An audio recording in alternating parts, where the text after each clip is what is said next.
চারটি কাজ আমাদের রিজিক বাড়িয়ে দেয়। এক নাম্বার হলো প্রতিদিন দান সদকা করা। আপনার যতটুকু সামর্থ্য আছে, যেটুকু আপনি পারবেন কিছুটা হলেও গোপনে মানুষকে দান সদকা করবেন। মানুষকে দেখানো দান সদকার চাইতে গোপন দান সদকা বেশি উত্তম। মহান আল্লাহ অনেক খুশি হন এবং আপনার রিজিকও বৃদ্ধি করে দেন।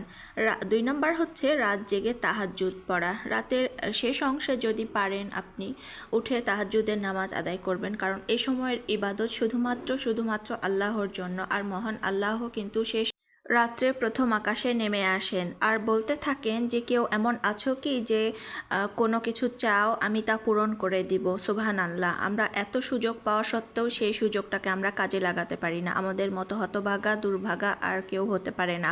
3 নাম্বার হচ্ছে দিনের শুরুতে ও শেষে আল্লাহর জিকির করা। আপনি যখন দিনটা শুরু করবেন, মহান আল্লাহর রহমতেই তো আমাদের ঘুমটা ভাঙে। তো দিনের শুরুটা যদি আমরা আল্লাহর নাম দিয়ে শুরু করি, ইনশাআল্লাহ আমাদের সারা দিনটা ভালো যাবে। আর দিনের শেষ অংশে যখন আমরা রাত্রে ঘুমাতে যাব, তখনও যদি আল্লাহকে স্মরণ করে আমরা ঘুমাতে যাই, অবশ্যই আমাদের সব কিছুই কল্যাণকর হবে। আর আমাদের রিজিক বৃদ্ধি করার আরেকটা মাধ্যম হচ্ছে সূর্য ওঠার আগে আল্লাহর কাছে বেশি বেশি ক্ষমা প্রার্থনা করা।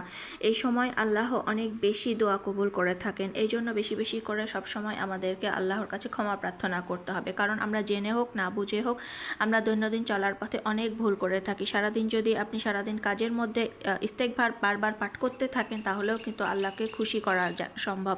আমরা কিন্তু খুশি করতে পারি, কারণ মহান আল্লাহর রাগের চাইতে মহান আল্লাহর দয়া অনেক বেশি অনেক বেশি অনেক বেশি। মহান আল্লাহ আমাদেরকে এই আমলগুলো করার তৌফিক দান করুন, আমিন। ভিডিওটি যদি ভালো লেগে থাকে অবশ্যই লাইক কমেন্ট শেয়ার করে পাশে থাকবেন।